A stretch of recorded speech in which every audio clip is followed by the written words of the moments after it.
آج سنی دینی نشست کا جو موضوع ہے وہ ہے جہنم کے خطرات۔ تو اسی سے متعلق میں کچھ باتیں آپ کے سامنے پیش کروں گا، توجہ کے ساتھ ان باتوں کو سماعت کریں۔ یقیناً اگر ہم نے دل کے کانوں سے ان باتوں کو سنا تو ہمارے دل میں اللہ رب العزت کا خوف پیدا ہوگا۔ جب انسان کے دل میں اللہ تبارک و تعالی کا خوف پیدا ہوتا ہے تو پھر گناہوں سے وہ دور رہنے لگتا ہے، اس لیے کہ ہر وقت ہر لمحہ اس کے ذہن و فکر میں یہ بات ہوتی ہے کہ میرا پروردگار مجھے دیکھ رہا ہے۔ جب انسان کے اندر یہ بات بیٹھ جاتی ہے کہ میرا اللہ مجھے دیکھ رہا ہے تو پھر اس سے گناہ ہونا تو بہت دور کی بات، گناہوں کا تصور بھی وہ نہیں کر سکتا۔ تو جہنم کیا ہے؟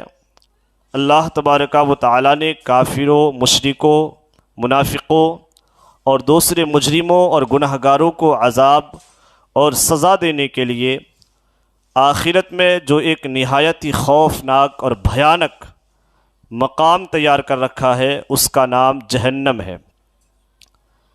اسی کو اردو زبان میں دوزخ بھی کہتے ہیں۔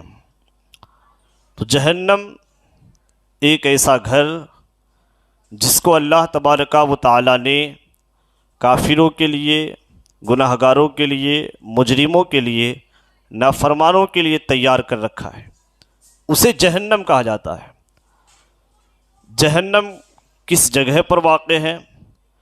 اس حوالے سے ایک قول شرح العقائد النصفیہ کے اندر موجود ہے۔ فرمایا گیا کہ دوزخ یعنی جہنم 7ویں زمین کے نیچے ہے۔ زمین کے 7 طبقات ہیں، سب سے 7واں طبقہ جو ہے نچلا حصہ، وہاں پر جہنم واقع ہے۔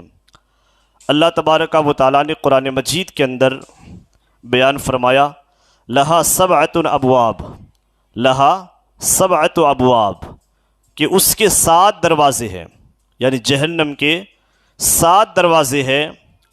لِكُلِّ بَابٍ مِّنْهُمْ جُزْءٌ مَقْسُومٌ، ہر دروازے کے لیے ان میں سے ایک حصہ بٹا ہوا ہے۔ اس آیت کی تفسیر میں مفسرین کا قول یہ ہے کہ جہنم کے 7 طبقات ہیں، جن کے نام یہ ہے جہنم، لظا، حطمہ، سعیر، سقر، جہیم اور حاویہ۔ یہ 7 طبقات ہیں جہنم کے۔ اس آیت مبارکہ کا مطلب یہ ہے کہ شیطان کی پیروی کرنے والے بھی 7 حصوں میں منقسم ہیں۔ شیطان کی پیروی کرنے والے، شیطان کے پیچھے چلنے والے بھی 7 حصوں میں بٹے ہوئے ہیں۔ ان میں سے ہر ایک کے لیے جہنم کا ایک طبقہ متعین ہے۔ جہنم بڑی بھیانک چیز ہے۔ حدیث پاک میں ہے جہنم جب قیامت کے دن اپنی جگہ لائی جائے گی تو اس کو 70,000 لگامیں لگائی جائیں گی، اور ہر لگام کو 70,000 فرشتے کھینچتے ہوں گے۔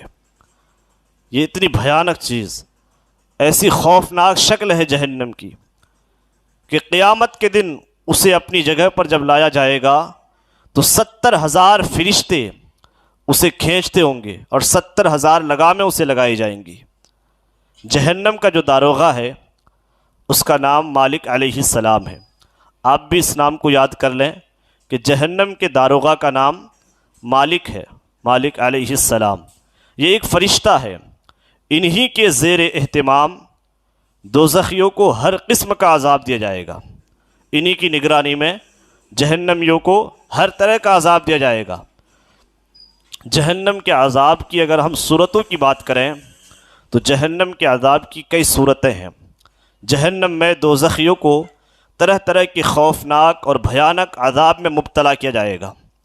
ان عذابوں کی قسموں اور ان کی کیفیتوں کو خداوند علام الغیوب کے سوا کوئی نہیں جانتا۔ یعنی جہنم میں کس کس طرح سے عذاب دیا جائے گا، اس کی کیا صورتیں ہوں گی، کیا کیفیتیں ہوں گی، اس کو اللہ عالم الغیب والشہادہ کے سوا کوئی نہیں جانتا۔ جہنم میں دی جانے والی سزاؤں عذابوں کو دنیا میں کوئی سوچ بھی نہیں سکتا، یعنی کس طرح وہاں پر سزا دی جائے گی، کیسا عذاب دیا جائے گا، انسان تصور بھی نہیں کر سکتا، سوچ بھی نہیں سکتا۔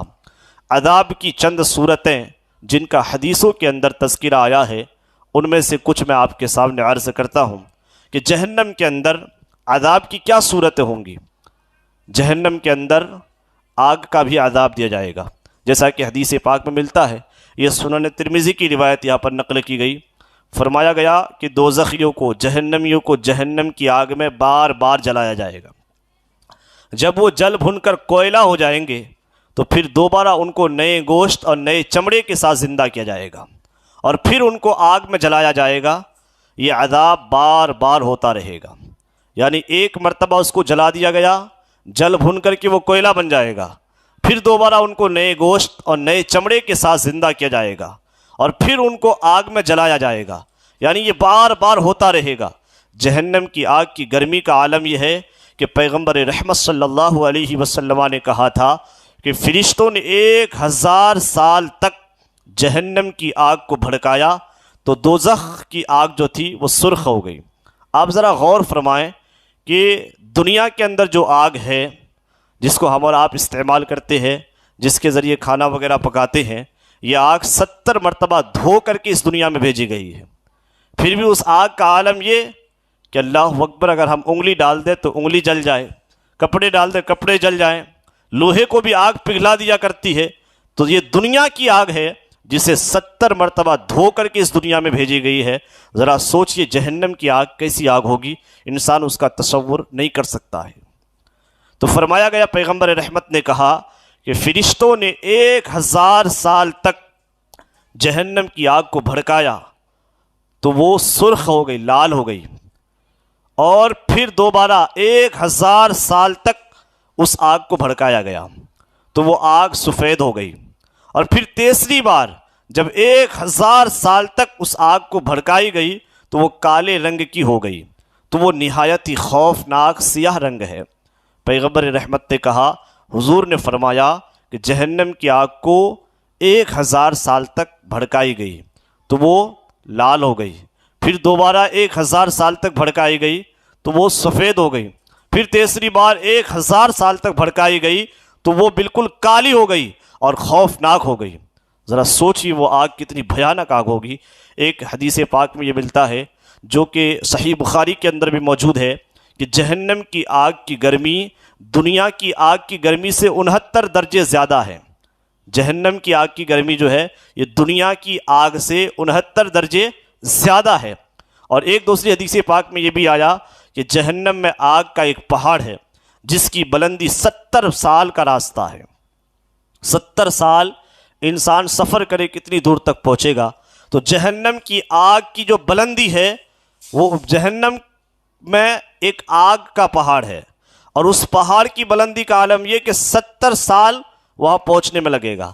اس پہاڑ کا نام صعود ہے، صعود صاد کے ساتھ، اور دوزخیوں کو اس کے اوپر چڑھایا جائے گا تو 70 سال میں وہ اس کی بلندی پر پہنچیں گے، اور پھر ان کو اوپر سے گرایا جائے گا تو 70 سال میں وہ نیچے پہنچیں گے۔ اسی طرح ہمیشہ عذاب دیا جاتا رہے گا۔ ذرا آپ غور فرمائیں، یہ مٹی کے پہاڑ ہے، ہم جب اس کے اوپر چڑھتے ہیں کتنی تھکان ہوتی ہے اور کتنی مشکلات کا سامنا کرنا پڑتا ہے۔ کبھی آپ اجمیر شریف چلے جائیں، تاڑا گڑھ پہاڑ کے اوپر جب آپ چڑھتے ہیں، کئی مرتبہ آپ کو پانی کی بوتلیں خریدنی پڑتی ہے، اور کتنی آپ کو سخت پیاس لگ جاتی ہے اور کتنی تھکاوٹ ہو جاتی ہے۔ یہ تو مٹی کے پہاڑ ہے، اس پر چڑھنے کا ہمارے اندر جگر نہیں۔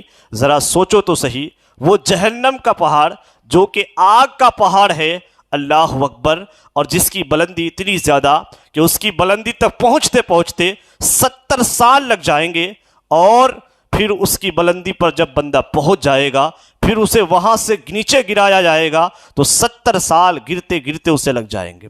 اور پھر آگ کیسی ہے؟ ابھی آپ نے سماعت کیا کہ اس آگ کو 1000 سال تک بھڑکائی گئی تو وہ سرخ یعنی لال ہو گئی، پھر دوبارہ 1000 سال تک بھڑکائی گئی تو وہ سفید ہو گئی، پھر تیسری بار 1000 سال تک بھڑکائی گئی تو وہ بالکل کالی ہو گئی۔ تو ذرا سوچئے وہ آگ کتنی خطرناک، اور پھر آگ کا پہاڑ، اس سے گزرنا اور پھر بلندی کی طرف بڑھنا، کیا انسان اس کو تصور کر سکتا ہے؟ کیا انسان اس کو کبھی برداشت کر سکتا ہے؟ ہرگز نہیں کر سکتا۔ اس لیے ہمیں چاہیے کہ ہم ان کاموں سے بچیں جو کام ہمیں جہنم کی طرف لے جانے والے ہیں، اور وہ کام کریں کہ جو کام ہمیں جنت کی راہوں کا مسافر بنانے والے ہیں۔ عزیزان ملت اسلامیہ، تو یہ کتنے خطرناک عذاب ہے۔ اللہ تعالی ہم سب کو جہنم کی آگ سے اپنی پناہ میں رکھیں۔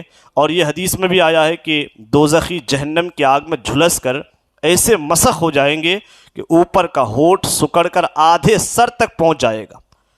جہنم کی آگ میں جھلس جھلس کر ایسے مسخ ہو جائیں گے کہ اوپر کا ہونٹ جو ہے یہ سکڑ جائے گا اور سکڑ کر آدھے سر تک پہنچ جائے گا، اور اسی طرح نیچے کا جو ہونٹ ہے اس کے حوالے سے بتایا گیا کہ یہ لٹک کر ناف تک پہنچ جائے گا۔ یہ ہونٹ اتنا لمبا ہو جائے گا جل جل کر، جھلس جھلس کر، کہ وہ ناف تک لٹک جائے گا۔ یہ کتنا بھیانک عذاب ہے، اور انسان کو ایسے وقت میں کتنی رسوائیوں کا سامنا کرنا پڑے گا۔ اس لیے آپ اس بات کو ہمیشہ یاد رکھیں کہ دنیا کی رسوائی کچھ بھی نہیں ہے آخرت کی رسوائی کے سامنے۔ اس لیے ہمیں ہمیشہ وہ کام کرنا ہے جس کام کا ہمیں پیغمبر رحمت صلی اللہ علیہ وسلم نے درس دیا ہے، چاہے ہمیں اس میں ذلت کا سامنا کرنا پڑے، کیونکہ اللہ اور اس کے رسول کی نظر میں ہماری بہت عزت ہے۔ آج آپ دیکھیں کرتا جبہ پہننے کو بھی لوگ ذلت تصور کرتے ہیں، تو ہمیں یہ نہیں چاہیے، یہ ذلت کچھ بھی نہیں، دنیا کچھ بھی کہے۔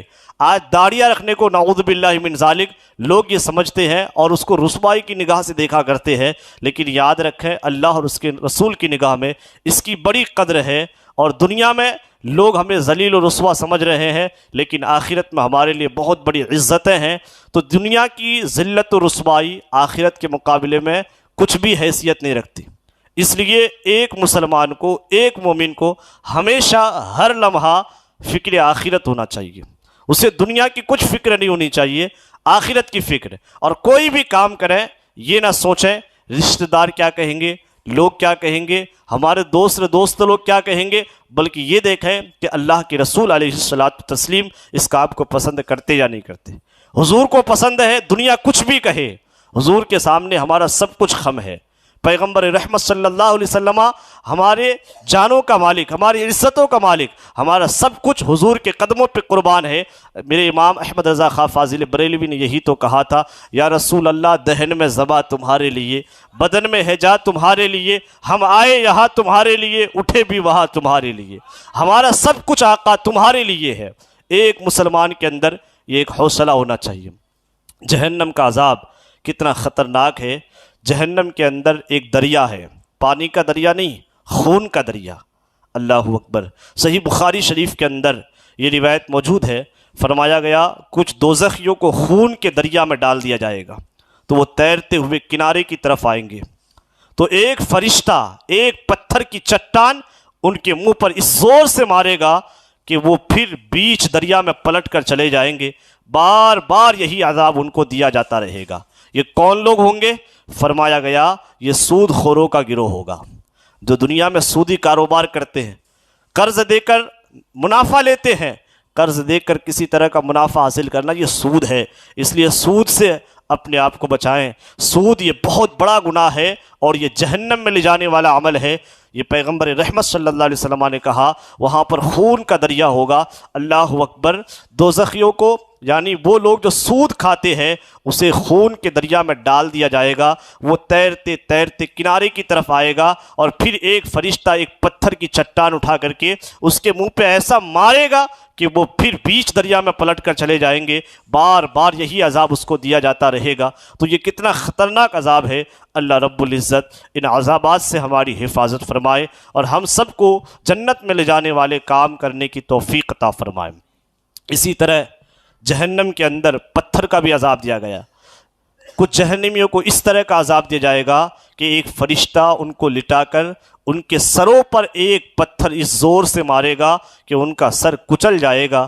اور وہ پتھر لڑھک کر کچھ دور چلا جائے گا، پھر وہ فرشتہ جب تک اس پتھر کو اٹھا کر لائے گا اس کے سر کا زخم اچھا ہوگا، اور پھر وہ پتھر مارے گا تو سر کچل جائے گا، اور پتھر پھر لڑھک کر دور چلا جائے گا، پھر فرشتہ پتھر اٹھا کر لائے گا اور پھر وہ پتھر مار کر اس کا سر کچل دے گا۔ اسی طرح لگاتار یہی عذاب ہوتا رہے گا۔ یہ کتنا خطرناک عذاب کہ اللہ اکبر، کہ اس کے سر پر فرشتہ پتھر مارے گا اور پھر پتھر جو ہے لڑھک کر کے دور چلا جائے گا۔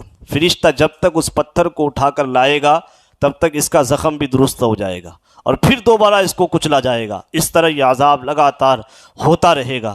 اور پھر جہنم کے اندر ایک عذاب چغل خوروں کو دیا جائے گا۔ غیبت جو آج بڑی آسانی سے ہم اور آپ کر لیا کرتے ہیں کہ اللہ اکبر، چھوٹی چھوٹی باتوں کی بنیاد پر اور چھوٹی چھوٹی دشمنیوں کی بنیاد پر آج ہم مومن بھائیوں کی غیبت کر لیا کرتے ہیں۔ کچھ اختلافات ہے جس کی بنیاد پر آپ کی باتیں نہیں ہوتی، وہ الگ بات ہے، لیکن اس بات کو ہمیشہ یاد رکھیں، اگر کچھ باتوں کی بنیاد پر کسی سے اختلاف ہو جائے، کسی مسلمان بھائی سے، تو آپ کبھی بھی اس کی برائی نہ کریں، کبھی بھی اس کی غیبت نہ کریں۔ غیبت کرنا اتنا بڑا گناہ ہے کہ اللہ اکبر، سنن ابو داؤد کے اندر یہ روایت موجود ہے، پیغمبر رحمت نے کہا کہ رسول کائنات صلی اللہ علیہ وسلم فرماتے ہیں کہ شب معراج میں ایک ایسی قوم کے پاس سے میں گزرا کہ جو جہنم میں تانبے کے ناخنوں سے اپنے چہروں اور سینوں کو نوچ رہے تھے۔ کس سے؟ تانبے کے ناخنوں سے اپنے ہی سینوں کو نوچ رہے تھے اور اپنے ہی چہرے کو نوچ رہے تھے۔ حضور کہتے ہیں میں نے پوچھا جبریل یہ کون لوگ ہیں؟ تو حضرت جبریل نے عرض کیا یا رسول اللہ یہ وہ لوگ ہیں جو لوگوں کا گوشت کھاتے تھے، یعنی لوگوں کی غیبت کرتے تھے اور ان لوگوں کی آبرو ریزی کرتے تھے، لوگوں کی عزتوں پر کیچڑ اچھالتے تھے۔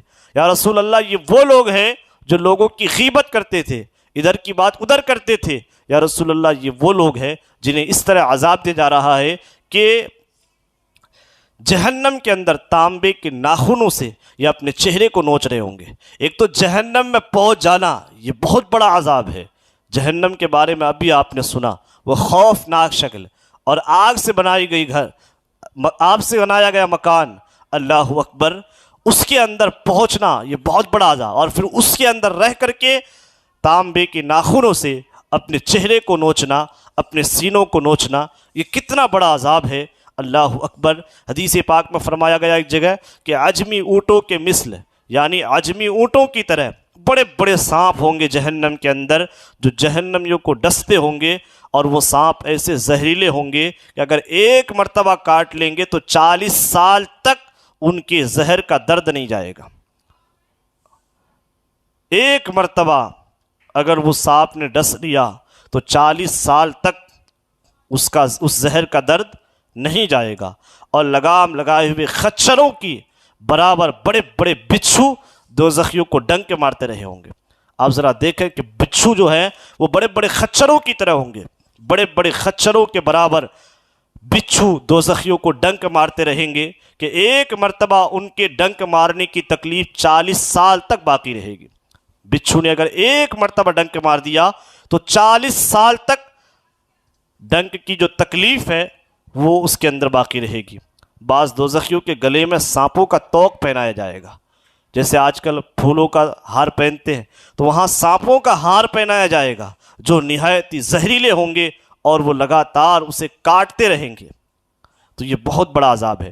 جہنم کے اندر ایک عذاب کی صورت حدیث میں یہ بتائی گئی کہ دوزخیوں کو حلق میں پھنسنے والا کھانا کھلایا جائے، ایسا کھانا کھلایا جائے گا اس کے کھاتے وہ کھانا جو ہے حلق میں جا کر کے اٹک جائے گا، جو ان کے حلق میں پھنس جائے گا اور ان کا دم گھٹنے لگے گا تو وہ پانی مانگیں گے، یعنی کھانا جب وہاں پر جا کر کے لٹک جائے گا، پھنس جائے گا تو ان کا دم جو ہے گھٹنے لگے گا، ایسا لگ رہا ہوگا کہ دم نکلنے والا ہے، تو وہ چیخ چیخ کر پانی مانگیں گے۔ اس وقت ان کے سامنے اتنا گرم پانی پیش کیا جائے گا کہ جس کی گرمی کا یہ عالم ہوگا کہ برتن منہ کے سامنے جیسے ہی لائیں گے تو برتن منہ کے سامنے لاتے ہی چہرہ کی پوری کھال جن بھن کر اور پگھل کر برتن میں گر جائے گی، اتنا خطرناک۔ اور جب یہ پانی پیٹ میں جائے گا تو پیٹ کے اندر کے تمام اعضاء آنتوں وغیرہ کو جلا کر ٹکڑے ٹکڑے کر کے ان کے پیروں پر گرا دے گا، یعنی دوزخیوں کو ایسا کھانا کھلایا جائے گا کہ وہ کھاتے ہی حلق میں جا کر کے پھنس جائے گا اور پھر وہ دم گھٹنے لگے گا، انہیں پانی مانگیں گے تو اس وقت ان کے سامنے یہ گرم پانی پیش کیا جائے گا کہ جس پانی کو جس برتن کے اندر رکھیں گے، پینا تو بہت دور کی بات ہے، برتن کو منہ کے سامنے لائیں گے تو چہروں کی پوری کھال جل بھن کر کے بالکل پگھل کر برتن میں گر جائے گی، اور جب پانی پیٹ میں جائے گا، جب وہ پی لے گا تو پیٹ کے اندر کے تمام اعضاء آتوں وغیرہ کو جلا کر ٹکڑے کر کے ان کے پیروں کے اوپر گرا دے گا۔ تو اس لیے انسان کو کبھی بھی غرور اور کبھی بھی گھمنڈ نہیں کرنا چاہیے۔ اسے یہ نہیں سوچنا چاہیے کہ دنیا کے اندر اگر میرے پاس دولت آ گئی، ثروت آ گئی تو میں دوسروں کو تکلیف دیتا پھروں، اور یہاں پر میں جو ہے اکڑ کے چلوں، غرور و تکبر کا مظاہرہ کروں۔ انسان کی کوئی حیثیت نہیں ہے۔ اس لیے انسان کو ہمیشہ اپنی پیدائش کے اوپر بھی غور کرنا چاہیے کہ انسان پیدا کیسے ہوا ہے۔ وہ ایک ناپاک پانی کا قطرہ کہ جس کی وجہ سے انسان اس دنیا میں آیا، تو انسان اگر اپنی پیدائش پر بھی غور کرے تو انسان کے اندر کبھی غرور نہیں آ سکتا، کبھی تکبر نہیں آ سکتا۔ اللہ تعالیٰ ان برائیوں سے ہماری حفاظت فرمائے۔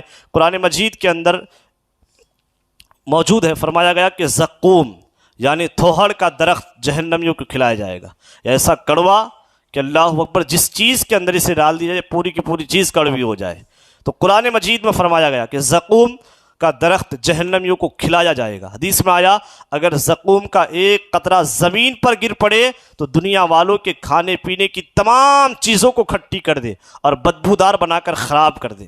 یعنی جہنم کے اندر جو تھوہڑ کا درخت جہنمیوں کو کھلایا جائے گا، پیغمبر رحمت فرماتے ہیں کہ وہ جو زقوم ہے یعنی تھوہڑ کا جو درخت ہے، اس کا ایک قطرہ اگر زمین کے اوپر گر پڑے تو دنیا والوں کے کھانے پینے کی جتنے بھی سامان ہے، جتنی بھی چیزیں ہیں، وہ سب کے سب تلخ اور بدبودار ہو جائے۔ ذرا سوچیے وہ کتنی خطرناک چیز ہے، اور اسے جہنمیوں کو کھانا پڑے گا، کھلایا جائے گا۔ اسی طرح فرمایا گیا دوزخیوں کو گرم پانی جو روغن زیتون کے تلچھٹ کی طرح گندا ہوگا وہ پینا پڑے گا، جو منہ کے قریب لاتے ہی چہرے کی پوری کھال کو پگھلا کر گرا دے گا، اور یہی گرم پانی ان کے سروں پر ڈالا جائے گا تو یہ پانی پیٹ میں داخل ہو کر پیٹ کے اندر کے تمام اعضاء کو ٹکڑے کر کے ان کے قدموں پر گرا دے گا۔ اسی طرح دوزخیوں کو جہنمیوں کے بدن کا پیپ پلایا جائے گا جس کو غساق کہتے ہیں۔ اس کی بدبو کا حال یہ ہوگا کہ اگر ایک ڈول غساق دنیا میں گرا دیا جائے تو تمام دنیا بدبو سے بھر جائے، وہ اتنی بدبودار۔ دوزخیوں کو جہنمیوں کے بدن کا پیپ، وہ پیپ اتنا بدبودار کہ اس کی بدبو کا حال یہ ہوگا کہ اگر ایک ڈول دنیا میں گرا دیا جائے تو تمام دنیا بدبو سے بھر جائے۔ یہ ساری باتوں کا خلاصہ اور ساری روایات اور احادیث کا خلاصہ یہ کہ جہنم میں طرح طرح کے عذابوں کے ساتھ دوزخیوں کو عذاب دیا جائے گا، اور جس طرح جنت کی نعمتوں کو نہ کسی آنکھ نے دیکھا ہے، نہ کسی کان نے سنا ہے، نہ کسی کے دل میں اس کا خیال گزرا ہے، اسی طرح جہنم کے عذابوں کو بھی نہ کسی آنکھ نے دیکھا، نہ کسی کان نے سنا ہے، نہ کسی کے دل میں اس کا خیال گزرا ہے۔ غرض جہنم میں طرح طرح کے ایسے بے مثل اور بے مثال عذابوں کی بھرمار ہوگی کہ دنیا میں اس کی مثال تو کہاں، کوئی ان کو سوچ بھی نہیں سکتا۔ عزیزان ملت اسلامیہ، تو ان باتوں سے ہمارے دل کے اندر اللہ کا خوف پیدا ہونا چاہیے۔ ہمیں کبھی سوچنا چاہیے کہ جہنم کیسا گھر ہے اور جہنم کے عذاب کتنے کٹھن ہیں۔ قرآن مجید میں ایک جگہ فرمایا گیا ان عذاب جہنم شدید، جہنم کا عذاب بڑا سخت ہے۔ اللہ تعالی ہر مسلمان کو جہنم کے عذابوں سے بچائے اور ایسے اعمال سے ہمیں محفوظ رکھے جو جہنم میں لے جانے والے ہیں۔ جہنم میں لے جانے والے اعمال بہت زیادہ ہیں، ان کی تفصیل ابھی ہم بیان نہیں کر سکتے۔ ماں باپ کو ستانا یہ جہنم میں لے جانے والا عمل ہے، لوگوں کی غیبت کرنا جہنم میں لے جانے والا عمل ہے، حرام مال کمانا، کھانا اپنے بچوں کو کھلانا جہنم میں لے جانے والا کام ہے، داڑھی کٹوانا جہنم میں لے جانے والا کام ہے، مسجدوں سے دوریاں بنانا اور شراب خانوں کے اڈوں سے قربت اختیار کرنا یہ جہنم میں لے جانے والا عمل ہے، گالی دینا جہنم میں لے جانے والا عمل، بڑوں کو ستانا اور ان کی بے ادبی کرنا یہ جہنم میں لے جانے والا عمل ہے، اور بدنگاہی کرنا یہ جہنم میں لے جانے والا عمل ہے، اپنی طاقت کا غلط مظاہرہ کرنا اور کسی غریب پر اپنی طاقت کا مظاہرہ کرنا یہ جہنم میں لے جانے والا عمل ہے، نمازیں چھوڑ دینا جہنم میں لے جانے والا عمل ہے، فکر آخرت چھوڑ دینا اور دنیا ہی کے فکر میں لگے رہنا، رب کو بھلا دینا، یہ جہنم میں لے جانے والا عمل ہے۔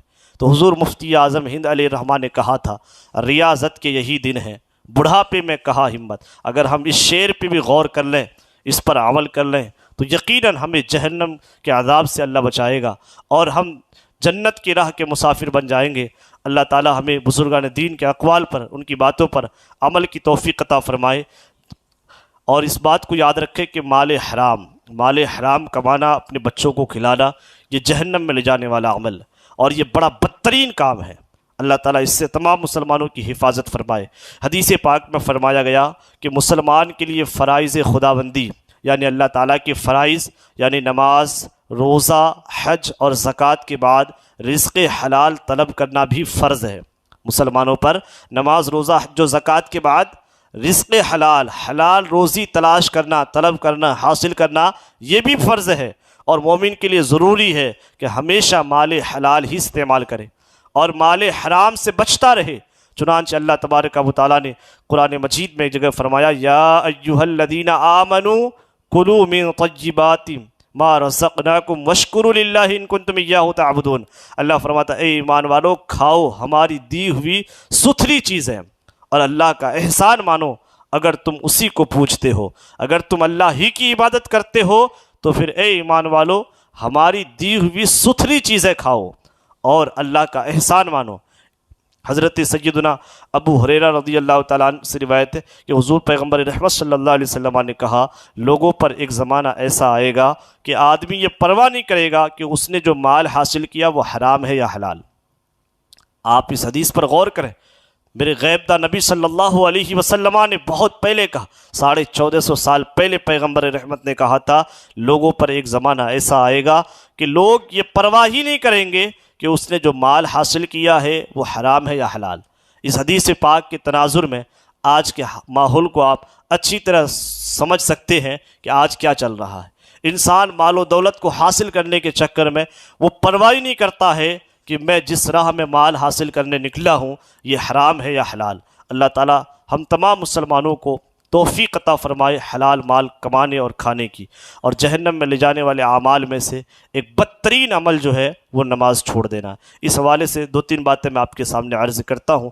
نمازوں کو چھوڑ دینا بہت بڑا گناہ، یہ جہنم میں لے جانے والا بدترین کام ہے۔ قرآن مجید میں ہے کہ قیامت کے دن جب جہنمیوں کو جہنم میں لے جایا جائے گا، جنتی لوگ جنت میں ہوں گے، تو جنتی لوگ جب جہنمیوں کی طرف دیکھیں گے تو جنتی لوگ جہنمیوں سے پوچھیں گے تم لوگوں کو کون سا عمل جہنم میں لے گیا، وہ تمہارا کون سا کام تھا جس کی بنیاد پر تم جہنم کے مسافر بن گئے؟ تو جہنمی لوگ نہایت ہی افسوس کے ساتھ، حسرت کے ساتھ، شرمندگی کے ساتھ یہ جواب دیں گے۔ قرآن مجید میں لم نکو من المصلین، کہیں گے ہم نماز نہیں پڑھتے تھے، وَلَمْ نَكُ نُطْعِمُ الْمِسْكِينَ، اور ہم مسکینوں کو کھانا نہیں دیتے تھے، وَنَخُوضُ مَعَ الْخَائِضِينَ وَكُنَّا نَخُوضُ مَعَ الْخَائِضِينَ، اور بےہودہ فکر والوں کے ساتھ بےہودہ فکر کرتے تھے۔ تو اس سے ہمیں یہ بھی سبق ملتا ہے کہ ہمیں اچھی صحبتیں اختیار کرنی چاہیے۔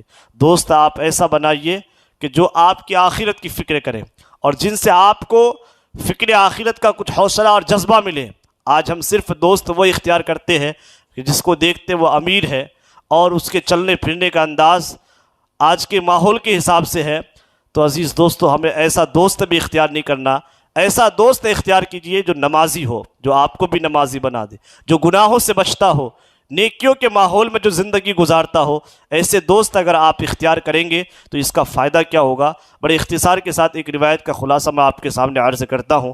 فرمایا گیا کہ کل میدان محشر میں ایک شخص ایسا ہوگا کہ جس کے پاس بہت ساری نیکیاں ہوں گی، صرف ایک نیکی کی کمی ہوگی۔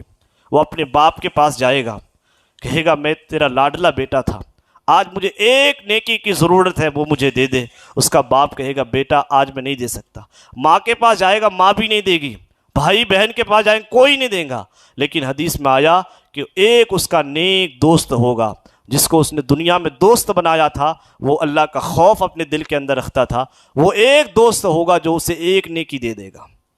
تو نیک دوست اختیار کیجیے، اللہ تعالی ہم سب کو توفیق عطا فرمائے۔ تو نماز چھوڑنا یہ بہت بڑا گناہ ہے۔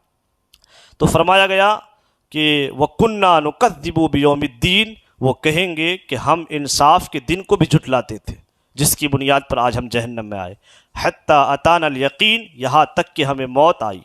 دوسری جگہ فرمایا فویل للمصلین الذین هم عن صلاتهم ساہون، تو ان نمازیوں کی خرابی ہے جو اپنی نماز سے بھولے بیٹھے ہیں۔ ان کے علاوہ قرآن مجید کی بہت سی آیتیں ہیں اور حدیثوں میں بھی آیا کہ نماز چھوڑ دینا سخت گناہ اور گناہ کبیرہ ہے۔ چنانچہ پیغمبر رحمت نے کہا، حضرت بریدہ رضی اللہ تعالیٰ عنہ روایت کرتے ہیں، انہوں نے کہا کہ حضور علیہ السلام نے فرمایا کہ وہ عہد جو ہمارے اور دوسرے لوگوں کے درمیان ہے وہ نماز ہے۔ حضور نے فرمایا وہ وعدہ جو ہمارے اور دوسرے لوگوں کے درمیان ہے وہ نماز ہے، تو جس نے نماز کو چھوڑ دیا اس نے کفر کا کام کیا۔ اللہ اکبر، جس نے نماز کو چھوڑ دیا اس نے کفر کا کام کیا۔ حضرت عبداللہ ابن عمر رضی اللہ تعالیٰ عنہ سے روایت ہے کہ حضور علیہ السلام نے نماز کا ذکر کرتے ہوئے ایک دن یہ ارشاد فرمایا کہ جو شخص نماز کو پابندی کے ساتھ پڑھے گا یہ نماز اس کے لیے نور اور برہان اور نجات ہوگی، اور جو پابندی کے ساتھ نماز نہیں پڑھے گا، یعنی پڑھتا تو کبھی چھوڑتا ہے، کبھی نہیں پڑھتا، کبھی سستی کر جاتا ہے، سستی کی بنیاد پر جان بوجھ کے نماز کو قضا کر دیتا ہے، تو اس حوالے سے فرمایا گیا جو پابندی کے ساتھ نماز نہ پڑھے گا نہ اس کے لیے نور ہوگا، نہ برہان ہوگی، نہ نجات ہوگی، اور وہ قیامت کے دن قارون، فرعون، حامان، ابی بن خلف جیسے کافروں کے ساتھ ہوگا۔ آپ ذرا سوچیں، یہاں یہ نہیں فرمایا گیا کہ وہ سرے سے نماز ہی نہیں پڑھتا، نماز پڑھتا ہے لیکن پابندی سے نہیں پڑھتا، اس کے لیے عذاب ہے۔ تو ذرا سوچئے جو سرے سے نماز ہی نہیں پڑھتے اسے کتنا خطرناک عذاب دیا جائے گا، اللہ کی پناہ۔ حضرت عبداللہ بن شقیق رضی اللہ تعالیٰ عنہ کہتے ہیں کہ اصحاب رسول صلی اللہ علیہ وسلم رضی اللہ تعالیٰ عنہم اجمعین کسی عمل کے چھوڑنے کو کفر نہیں سمجھتے تھے سوائے نماز کے۔ یعنی حضرت عبداللہ بن شقیق کہتے ہیں کہ حضور کے جو صحابہ تھے وہ کسی کام کے چھوڑنے کو کفر نہیں سمجھتے تھے سوائے نماز کے۔ یعنی کچھ صحابہ ایسے تھے جو نماز کو چھوڑتے انہیں کافر سمجھتے تھے۔ حضرت ابو الدرداء رضی اللہ تعالیٰ عنہ نے کہا کہ مجھ کو میرے خلیل یعنی میرے آقا صلی اللہ علیہ وسلم نے یہ وصیت کی کہ تم شرک نہ کرنا، اگرچہ تم ٹکڑے ٹکڑے کاٹ ڈالے جاؤ، یعنی اگر تمہیں کوئی ٹکڑے ٹکڑے کر کے کاٹ ڈالے پھر بھی تم کبھی شرک نہ کرنا، اگرچہ تم جلا دیے جاؤ پھر بھی تم کبھی شرک نہ کرنا۔ اور پھر حضور نے کہا اگرچہ تمہیں کوئی کاٹ کاٹ کے ٹکڑے ٹکڑے کر کے بکھیر دے، جان بوجھ کر فرض نماز کو نہ چھوڑنا، جان بوجھ کر فرض نماز کو نہ چھوڑنا۔ آج چھوٹے چھوٹے کاموں کی بنیاد پر ہم نمازوں کو چھوڑ دیا کرتے ہیں، لیکن ہمارے آقا حضور سرور کائنات صلی اللہ علیہ وسلم نے ہمیں کیا پیغام دیا؟ حضور نے کہا تم کام کی بات کرتے ہو، اگر تمہیں کوئی ٹکڑے ٹکڑے کر کے کاٹ ڈالے پھر بھی تم جان بوجھ کر فرض نماز کو نہ چھوڑنا، کیونکہ جو نماز کو جان بوجھ کر چھوڑ دے گا اس کے لیے امان ختم ہو جائے گا، اور جس کو حضور کی بارگاہ میں امان نہ ملے تو سمجھ جائیے اس کا ٹھکانہ سیدھا جہنم ہے۔ اور تم شراب نہ پینا، حضور نے خاص طور پر یہ ارشاد فرمایا تھا۔ حضرت ابو الدرداء کہتے ہیں حضور نے مجھے وصیت کی تھی، حضور نے کہا تھا تم شراب نہ پینا، اس لیے کہ وہ برائی کی کنجی ہے، شراب برائی کی جڑ ہے، شراب برائی کی چابی ہے، جو شراب پیتا ہے پھر وہ سارے گناہ کرنے لگ جاتے ہیں، اس لیے شراب نوشی سے اپنے آپ کو بچائیے۔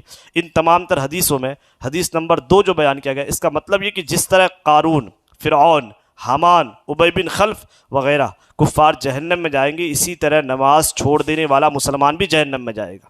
یعنی حدیث میں جو فرمایا گیا نا اس کا مطلب یہ کہ جس طریقے سے فرعون ہے، حامان ہے، ابی بن خلف ہے، قارون ہے، یہ جو کفار ہے ابدی جہنمی، یہ لوگ جس طرح جہنم میں جائیں گے اسی طرح نماز چھوڑ دینے والا بھی مسلمان جہنم میں جائے گا۔ اور یہ اور بات ہے کہ کفار تو ہمیشہ ہمیشہ جہنم میں رہیں گے، جو کفار ہے جو ایمان کی حالت میں اس دنیا سے نہیں گئے، کفر کی حالت میں گئے، وہ ہمیشہ جہنم ہی میں رہیں گے اور ان کو سخت عذاب دیا جائے گا۔ اور بے نمازی مسلمان ہمیشہ ہمیشہ جہنم میں نہیں رہے گا، بلکہ اپنے گناہوں کے برابر عذاب پا کر پھر جہنم سے نکال کر جنت میں بھیج دیا جائے گا، اور بے نمازی کو بنسبت کفار کے کچھ ہلکا عذاب دیا جائے گا۔ لیکن جہنم کے عذاب کو کبھی ہلکا مت سمجھنا، وہ بہت سخت عذاب ہے۔ قرآن میں فرمایا گیا ان عذاب جہنم شدید، جہنم کا عذاب بڑا سخت ہے۔ اور کچھ خلاصہ یہ کہ بہت سی ایسی حدیثیں آئی جن کا ظاہر مطلب یہ کہ قصد نماز چھوڑ دینا کفر ہے، جیسا کہ ابھی آپ نے سماعت کیا کہ اس میں فرمایا گیا کہ صحابہ اکرام کسی کام کے چھوڑنے کو کفر نہیں سمجھتے تھے سوائے نماز کے۔ یعنی اگر کوئی نماز چھوڑ دیتا تو وہ سمجھتے تھے انہوں نے کفر کر لیا۔ تو ان احادیث کا مطلب بتایا جا رہا ہے کہ ایسی بہت سی حدیثیں آئی ہیں جن کا ظاہر مطلب یہ کہ جان بوجھ کر نماز چھوڑ دینا کفر ہے، اور بعض صحابہ کرام مثال کے طور پر حضرت سیدنا فاروق اعظم، سیدنا عبد الرحمن بن عوف، عبداللہ بن مسعود، عبداللہ بن عباس، جابر بن عبداللہ، معاذ بن جبل، ابو ہریرہ، ابو الدرداء رضی اللہ تعالی عنہم، ان کا یہی مذہب تھا، یعنی جو نماز جان بوجھ کر چھوڑ دیتے تھے یہ انہیں کافر سمجھتے، یہ ان کا مذہب تھا۔ اور بعض فقہ کے اماموں مثلا سیدنا امام احمد بن حنبل، سیدنا امام اسحاق بن راہویہ، عبداللہ بن مبارک، امام نخعی رحمۃ اللہ تعالی علیہم اجمعین، ان کا بھی یہی مذہب تھا۔ اگرچہ ہمارے امام اعظم ابو حنیفہ رضی اللہ تعالیٰ عنہ اور دوسرے ائمہ نیز بہت سے صحابہ اکرام نماز چھوڑنے والے کو کافر نہیں کہتے، یعنی ہم حنفیوں کے نزدیک اگر کوئی جان بوجھ کر نماز چھوڑ دیتا ہے وہ کافر نہیں ہوگا، البتہ وہ سخت مجرم اور جہنم کے عذاب کا مستحق بڑا گنہگار ہے۔ پھر بھی یہ کیا تھوڑی بات ہے کہ ان جلیل القدر حضرات کے نزدیک قصداً نماز چھوڑ دینے والا کافر ہے۔ اگرچہ امام اعظم ابو حنیفہ رضی اللہ تعالیٰ عنہ اپنے دلائل کی روشنی میں آپ یہ فرماتے کہ نماز چھوڑ دینے والا کافر نہیں ہوگا، لیکن آپ ذرا دیکھیے کہ سیدنا فاروق اعظم، عبد الرحمن بن عوف، عبداللہ بن مسعود، عبداللہ بن عباس اور دیگر ائمہ حضرات جو کہتے ہیں کہ نماز چھوڑ دینا جان بوجھ کر گویا کفر ہے، تو یہ کوئی چھوٹی موٹی بات نہیں ہے۔ اس لیے نماز چھوڑنا، اس بات کو یاد رکھیں، بہت بڑا گناہ ہے، جہنم میں لے جانے والا بدترین کام ہے۔ اللہ تعالی ہمیں نماز کی پابندی کی توفیق عطا فرمائے۔ نماز فرض عین ہے، اس کی فرضیت کا انکار کرنا یہ کفر ہے۔ جو قصداً نماز چھوڑ دے اگرچہ ایک ہی وقت کی ہو وہ فاسق ہے، اور جو بالکل نماز نہ پڑھتا ہو قاضی اسلام کو اجازت ہے کہ وہ اس کو قید کر دے، بلکہ ایک جگہ پر فرمایا گیا جو بالکل نماز نہ پڑھے قاضی اسلام کو اختیار ہے وہ چاہے تو اسے قتل کرا دے۔ تو نماز چھوڑنا بہت بڑا گناہ ہے۔ اللہ تعالی ہم سب کو تمام جہنم میں لے جانے والے کاموں سے بچائے اور جنت میں لے جانے والے کام کرنے کی اللہ ہم سب کو توفیق عطا فرمائے، اور جو باتیں بیان کی گئی اللہ تعالی ہم سب کے دلوں میں ان باتوں کو اتارے اور ان باتوں پر عمل کی توفیق عطا فرمائے۔ آمین بجاہ النبی الامین صلی اللہ علیہ وسلم۔ السلام علیکم ورحمۃ اللہ وبرکاتہ۔